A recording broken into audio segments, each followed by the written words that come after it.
At the entrance of St. Peter's Basilica, we are welcomed by a special section dedicated to Polish pilgrims coming to visit the tomb of Pope John Paul II. Entrance to this section is protected and regulated by a guard.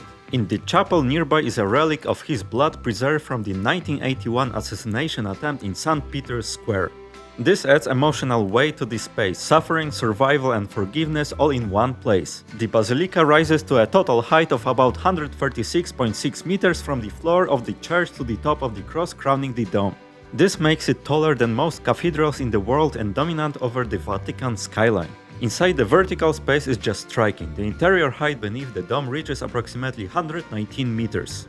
Even massive statues and altars that appear normal size are actually enormous, an intentional optical effect to preserve harmony with such a vast space. What many visitors don't realize at first is that the basilica has an upper level open to tourists, centered around Michelangelo's dome. Access begins inside the church, where visitors can take either an elevator pathway up or climb the full stairway. From there you reach the interior dome gallery and circular balcony running around the base of the dome. On the main floor of St. Peter's Basilica, what most visitors casually call paintings are in fact almost entirely mosaics, and this is one of the basilica's most surprising details.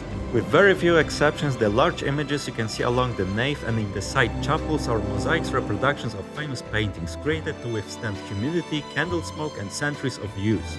The processions that feature a cross are liturgical processions rooted in ancient Christian ritual rather than ceremonial display. They are acts of prayer in motion meant to visibly lead the faithful through key moments of the church's worship.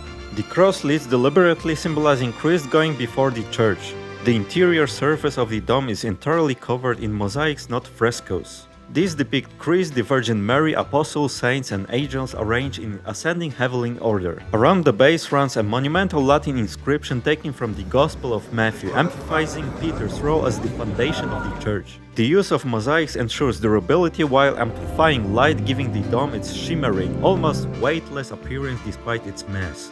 The skeleton represents death, reminding viewers of the inevitability of mortality and the transition from the earthly to the spiritual realm. When clergy process wearing purple, they are almost always bishops or cardinals. The visual effect is intentional, the church presenting itself not as individuals but as a structured, ordered body. The interior surface of the dome is entirely covered in glass mosaic tesserae, many of which are gold ground tesserae. These are made by trapping an extremely thin leaf of gold, often just microns thick, between layers of glass. The gold itself is real, but it is used sparingly, more like pigment than metal covering. This technique creates intense luminosity with a surprisingly small quantity of gold. Subscribe for more videos like this one.